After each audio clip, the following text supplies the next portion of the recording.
I'm Dr. Shirley Graves. I'm a professor emeritus of anesthesiology and pediatrics at the University of Florida in Gainesville, Florida. In 1970, I joined the faculty at the University of Florida and became the director of the Pediatric Intensive Care Unit and Division Chief of Pediatric Anesthesiology.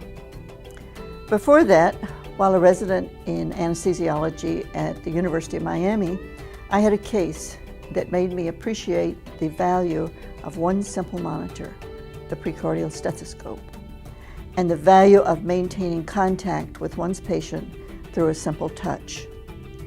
My patient was a healthy, approximately 6-year-old child who was having a tympanoplasty. The monitors placed on the child were a precordial stethoscope, a blood pressure cuff, and an EKG monitor. The anesthetic induction was uneventful. The OR table was turned, so I was sitting at the side of the patient, and the procedure commenced. Shortly after the surgeon began, the EKG monitor showed 60-cycle interference when the surgeon used the Bovie. This was not an unusual occurrence in those days, however. The heart sounds also disappeared. I was listening continuously to the heart sounds with the precordial stethoscope. I thought perhaps my stethoscope had become dislodged from the child's chest, and I reached under the drapes to check its position and found it was in place. At the same time, I palpated for the femoral pulse, and it too was absent. In addition, I received an electrical shock in my fingers when I palpated for the pulse. We immediately stopped the surgery, packed the ear canal, and gave chest compressions.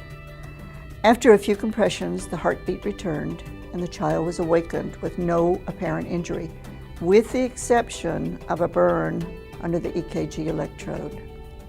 The Bovie had grounded out through the electrode. The multi-connecting electrical conduit, often referred to as the electrical turtle, had been repaired by a non-qualified person. That person saw a loose wire and reattached it, trying to be helpful. Unfortunately, the ground was improperly attached, and thus our problem. The lesson here is a simple one. Maintain contact with your patient at all times. First, the simple precordial stethoscope is an old but extremely valuable monitor.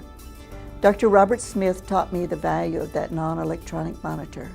Second, touching your patient tells you a great deal about the condition of your patient.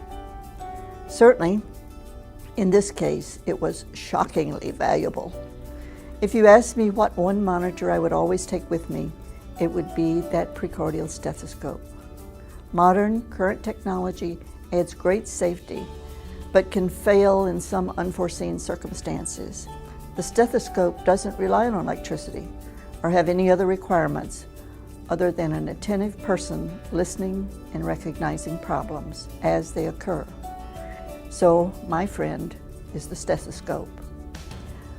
I can't remember ever inducing a child without a precordial stethoscope. Today, with all the high-tech monitors, many don't feel it is necessary to use that stethoscope.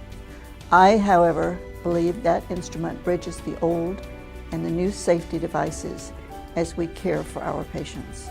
I recommend it.